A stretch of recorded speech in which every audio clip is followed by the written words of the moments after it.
Varahi silks వారి grand festive celebrations పొందండి 10,000 రూపాయలు ఆపై కొనుగోలుపై బంగారు నాణెం ఉచితంగా.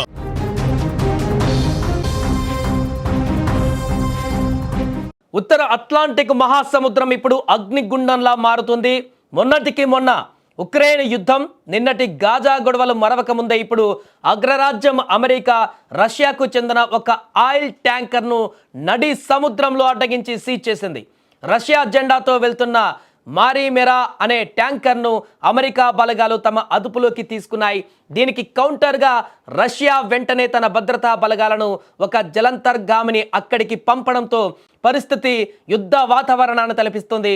అసలు అమెరికా ఆ నౌకను ఎందుకు సీజ్ చేసింది? దీని వెనుక ఉన్న అసలు కారణం ఏంటి?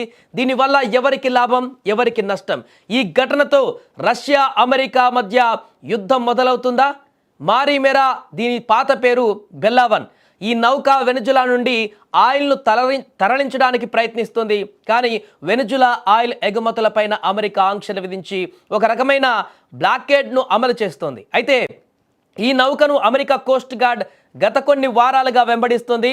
కరేబియన్ సముద్రంలో ఉన్నప్పుడే దీన్ని ఆపడానికి అమెరికా ప్రయత్నించింది. అప్పుడు ఈ నౌక తప్పించుకొని అట్లాంటిక్ మహాసముద్రం వైపు దూసుకువచ్చింది. ఇక ఆ సమయంలోనే ఈ నౌక పేరును మార్చి దానిపై ఉన్న జెండాను మార్చేసి రష్యా జెండాను పెయింట్ వేసుకుంది. అంటే నేనిప్పుడు రష్యాకు చెందినటువంటి నౌకను నన్ను ముట్టుకుంటే రష్యాతో గొడవ పెట్టుకున్నట్టే అని అమెరికాకు అక్కడ సిగ్నల్ కూడా ఇచ్చింది.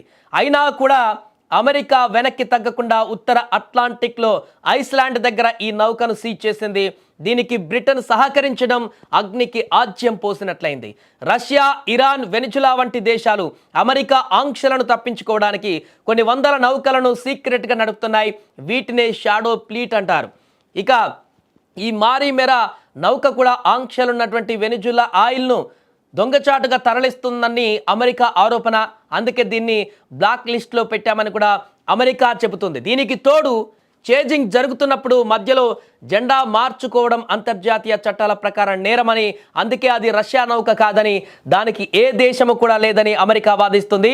మరోపక్క అమెరికా పైన చర్యలపైన రష్యా కూడా ఘాటుగానే స్పందిస్తుంది. ఇప్పటికే రష్యా ఈ నౌకకు రక్షణగా ఒక న్యూక్లియర్ సబ్ మెరైన్ను, యుద్ధ నౌకలను ఆ ప్రాంతానికి పంపింది. మా జెండా ఉన్న నౌకను సీజ్ చేయడం అంటే పైరసీ చేయడమే అని రష్యా మండిపడుతుంది.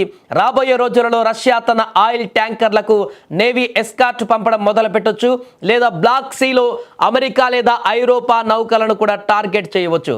మొత్తానికి సముద్రం మీద ఆధిపత్యం కోసం జరుగుతున్నటువంటి ఈ పోరు ఎక్కడికి దారి తీస్తుందో చూడాలి. సో పూర్తిగా ఈ యొక్క చర్యలను, అమెరికా చర్య సరైనదా కాదా అనేటువంటి విషయానికి సంబంధించినటువంటి చర్చ కొనసాగుతుంది. ఈ అంశం పట్ల మీ అభిప్రాయం ఏంటో కూడా తెలియజేయండి. అమెరికా దుందుడుకు చర్యలు రాబోయే రోజులలో ఎలాంటి పరిణామాలకు దారితీస్తాయి? ఇప్పటికే పూర్తిగా అన్ని దేశాలపైన నియంత్రణ చేయాలని భావిస్తున్నటువంటి అమెరికా నేరుగాటు రష్యాతోనే తలపడేందుకు సిద్ధమవుతున్నట్టుగా దీంతో అనుకోవచ్చా?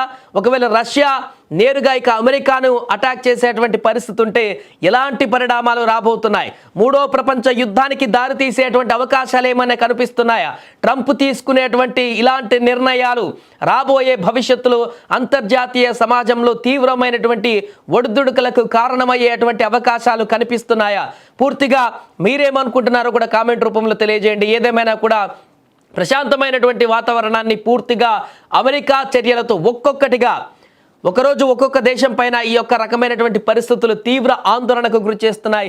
ఏ క్షణమైనా మూడో ప్రపంచ యుద్ధం రావచ్చేమో అనేటువంటి సంకేతాలు స్పష్టంగా కనిపిస్తున్నాయి. సముద్రంలో ఈ నౌక పైన చేసినటువంటి దాడితోటి ఇప్పుడు తీవ్రమైనటువంటి ఉద్రిక్తతలు నెలకొన్నాయి.